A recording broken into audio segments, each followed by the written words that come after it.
আমি ফেসবুক থেকে মায়ের ছবি পেয়েছি। মায়ের পুজো রোজ দেখতাম, দেখতে দেখতে মায়ের কাছে এসেছি। প্রথম দিন এসেছি, প্রচণ্ড ভিড়, জায়গা পাইনি। দ্বিতীয় দিনে খুব সকাল থেকে অনেকক্ষণ অপেক্ষা করেছি, তাও সেদিনকে মা বারবার করে অসুস্থ হয়ে পড়েছেন। মানে মায়ের জিনিস আমি নিতে পারিনি, কিন্তু মায়ের জলটা নিয়ে গেছিলাম। ওই জল ঘরে ছিটিয়ে নিজেরা আমরা খেয়েওছি। মেয়ের খুব ভালো জায়গায় মেয়ে চাকরি পেয়ে গেছে, মানে ভীষণই ভালো জায়গায়।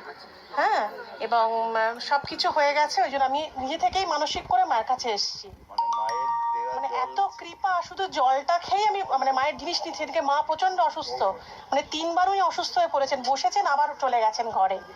মানে এই যে মানে এত শক্তিও না, আমরা শুধু জলটা যদি কেউ রাখে ঘরে, আমার তো দৃঢ় বিশ্বাস তাতেও ফল হবে। মানে বারবার করে মাকে তো, আর যিনি পুজো করছেন উনিও তো সাক্ষাৎ এক মা।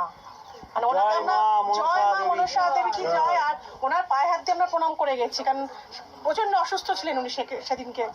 ঠিক আছে, আজকে নিয়ে এসেছি মানসিক। জয় মা। আমি জিনিস পাইনি, এত অসুস্থ।